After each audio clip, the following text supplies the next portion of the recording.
எல்லாருக்கும் வணக்கம். பாட்டி கை பக்குவம். இன்னைக்கு நம்ம வீட்டு சமையல் பார்க்கலாங்களா? வாங்க.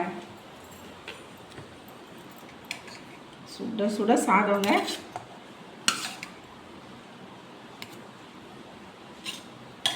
எப்படிங்க எல்லாரும் தீபாவளி நல்லா சந்தோஷமாக கொண்டாடினீங்களா? சென்னை செம்ம மழைங்க. வெளியிலேயே தலை காட்ட முடியல.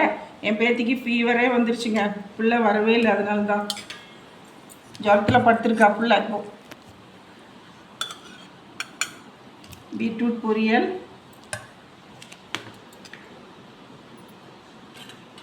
இன்றைக்கி வந்து எல்லா காயும் மிக்ஸ் பண்ணி போட்டு நான் சாம்பார் வச்சுருக்கேங்க. பாருங்கள், இன்றைக்கி அமாவாசை இல்லைங்களா, அதனால் நான் சொல்ல மறந்துட்டேன். குழந்தைக்கு உடம்பு சரியில்லைங்களா, ஒரு மாதிரி இருக்குது எனக்கு. அதுக்கப்புறம் கத்திரிக்காய் மசாலா, தக்காளி எல்லாம் போட்டு சும்மா ஜம்முன்னு. அதுக்கப்புறம் எப்பவும் போல் அமாவாசை ஸ்பெஷல் வாழைக்காய், அது ரோஸ்ட் பண்ணியாச்சுங்க.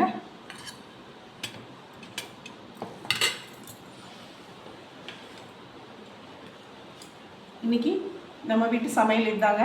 பிடிச்சிருந்தா லைக் பண்ணுங்கள், ஷேர் பண்ணுங்கள், கமெண்ட் பண்ணுங்கள், சப்ஸ்கிரைப் பண்ணுங்கள். இன்னொரு வீடியோவில் உங்களை சந்திக்கிறேன்.